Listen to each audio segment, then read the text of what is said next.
This is the third and final instalment of our mini-series about the Clive Treacey review. Clive died in January 2017.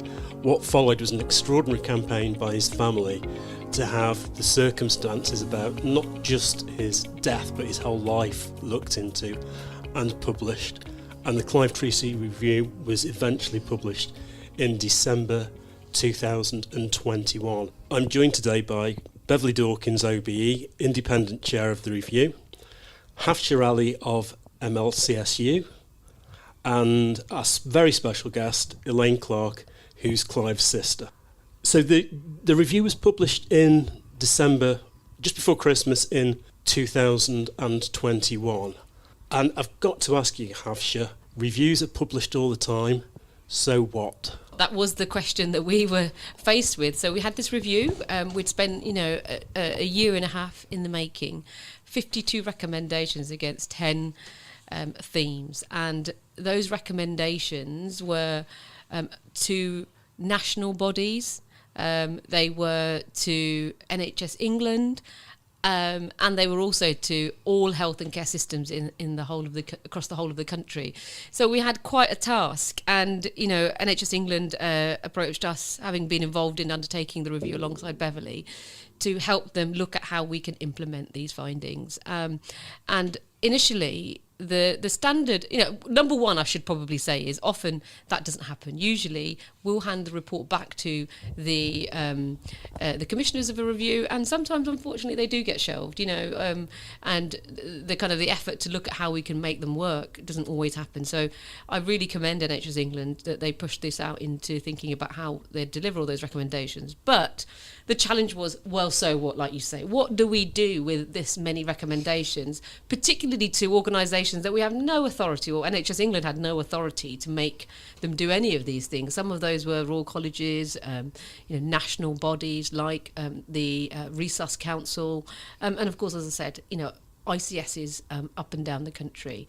So usually what happens when this kind of report emerges with recommendations is what NHS are really good at, and as we know, local government is often good at, is producing really detailed Excel spreadsheets that describe all of the recommendations, and they send out lots of lovely requests to all the organisations to say, tell us how you're going to meet this. We'll produce a massive document, and then we track them. Every 6 months we ask people to send us updates.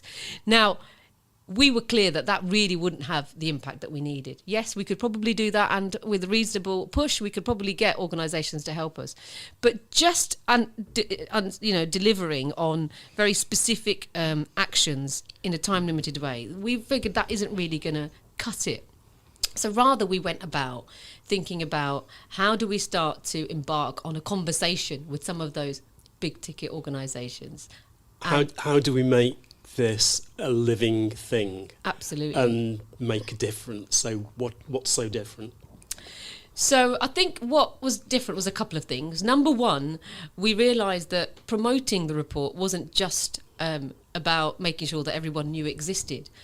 Clive's story and the way in which we told it became a fantastic output in itself, an outcome in itself. It galvanised people. And, some of our colleagues in NHS England have talked about a movement. It created a bit of a movement, really. Across so many disciplines. We talked to adult social care staff. We talked to independent and NHS inpatient providers. We talked to commissioners up and down the country and across the Midlands.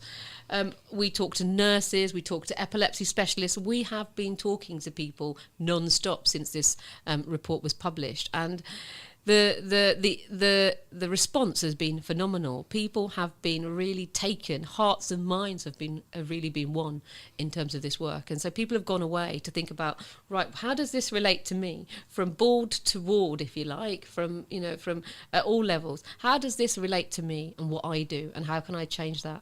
So we've got examples of hospitals talking about how they've introduced this into their thinking around their training, and at a kind of board level using this as reflective practice.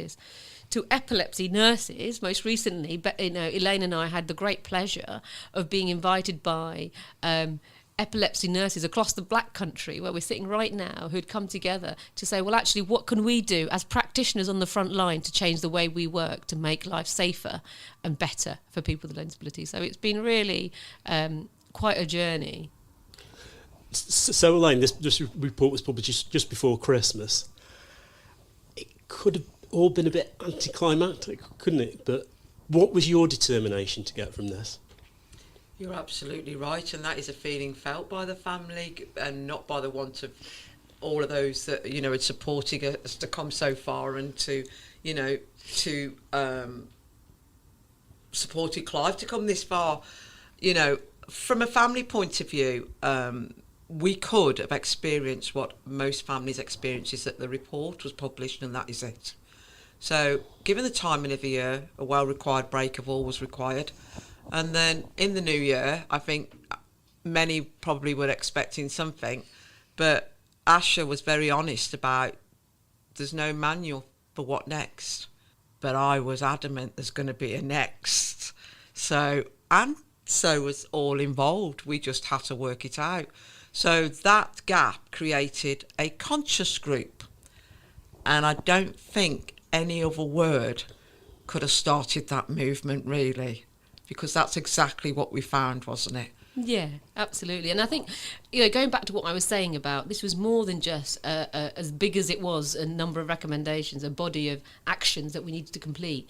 It was more about asking system partners across, you know, and, you know, providers, all the organisations involved in supporting people with a learning disability to reflect about what this is telling them and think about the change that they need to make. So I will say, when we did first publish the report, we went into a bit of bureaucratic overdrive, as we often do.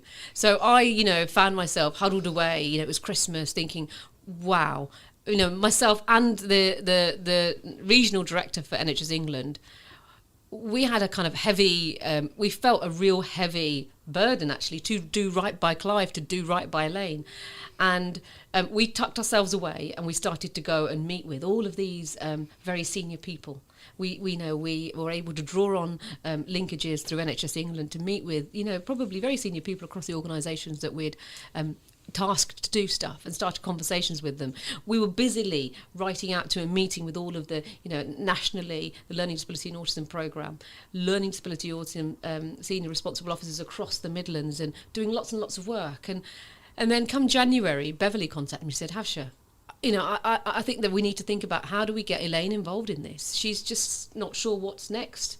So we did that thing that we often do really well in, you know, with all well-meaning purpose. We went away and started to try and get this all moving, and we'd left Elaine behind. And that's where the conscience group came about. Because again, what we'd normally do is we'd have you know this, we'd have a structure, we'll have a governance structure, we'll create a board and we'd create some stakeholders and we'd start to track stuff. And we thought, no, we can't have that. Actually, what we did was we said we will pick people who have got real passion to drive change. So we weren't even all that kind of systematic about it. We pulled together some real people that we knew that were going to hold us to account and hold ourselves to account. And Elaine was at the forefront of that group. And so that's what we've done for the past year and a half, 2 years, really. That group's kind of been a place where we've kind of looked and said, right, how are things going? Is it working? Let's find out a bit more about what's happening as a result of this recommendation. Some of that stuff's working really well. Some of it started well. There's a lot more to go. Some of it's not working very well at all. And that's the kind of conversation that's chivied us along, really. It has. But Beverly, the independent chair, the review's published, that's it, job done. But 2 years later, you're sitting in a room with me, still talking about it, and you're in the process of writing a follow-up report called Clive's Way. But this isn't just about writing reports, is it? It's about delivering tangibles. Yes, for me, it was also just as important that this wasn't another report that got stuck on a shelf. I've met lots of reports like that in my career, and I guess, you know, Clive got my heart and mind as well, really, and Elaine, and I just felt very passionate about continuing to support what was happening and to get out and co-present with Elaine and tell the story in the best way we possibly can, because it feels like, well, it's unfinished business and it's going to roll, I think, for a very long time, but it's been a fantastic opportunity to stay involved. But has felt really important.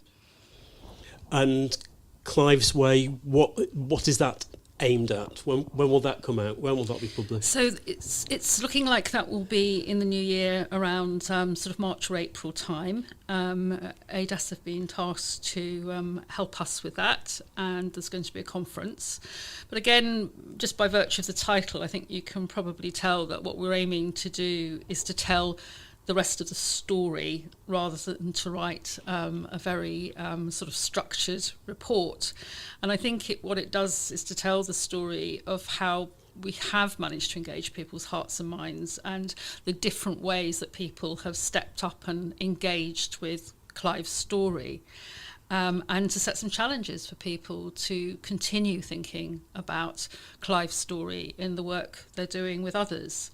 So again, it's written in a style perhaps that's consistent with the review, aimed at just continuing to engage people in the work. And Elaine, let's be clear, Clive's life was not tragic, but some of the ways he was treated were pretty tragic. What struck me is that you seem to be quite a unique team. You sort of three musketeers. And what you're determined is that Clive will have a legacy. Absolutely. And, you know, I think we've all got that legacy. Obviously, Elaine's got a personal legacy, and Beverly has got is equally drawing on Clive's life. But from our perspective, for MLCSU, I guess I'd like to, on behalf of MLCSU, thank Elaine and thank Clive, because actually learning from Clive's life and the work that we've done is playing a massive role in every single piece of work that we now go on to do in our service to transform and work with our partners to transform learning disability and autism services. There is not a single piece of work that is current or that has been since and that will be going forward that isn't informed by that learning. It absolutely is. I actively take him into meetings, and he is an absolute resource to me, and it's a real gift that I can bring him into those meetings and I can talk, because when I talk about Clive, people do listen. Beverly, do you think this is going to make a difference to the way people with learning disabilities, but also their families, are listened to? I really hope so, because I think probably the biggest takeaway from the review and from Clive's Way is just how important it is to listen to people like Clive and their families, and to really understand what matters to them and what matters about how they're cared for. And I think it's really important that when somebody dies and these circumstances are looked at, that the voice of that person and their family are central to everything that happens in that review and all that follows. So Elaine, what do you think would be different for Clive if he entered the system today instead of when he did? Honestly, at this stage in 2023, if Clive had entered the system today, I don't think a lot would have changed, because it's evident how many Clives there are, how many families are in his position, and how many people are still not able to access healthcare, community care, and a quality of life. You seem to have a real drive and determination to ensure that things are really going to change, as Hafsha said, from the board to the ward. How do you maintain that energy? I think we all know what drives me. Grief, first and foremost. Anger before. Just the mere fact that it isn't just for Mum and Dad and Clive. It's for all Clives that are still out there. It's for all Mum and Dads of Clives. I'm personally not somebody who sees a wrong and let it stay that way. I want to be part of a right, and we'll do it the right way. But I think I'm going to let Clive drive me today, as he's always done. Our youngest brother made it very clear, and he's absolutely correct. Every conversation that Clive started always started or concluded with the same two words in it: hope and families.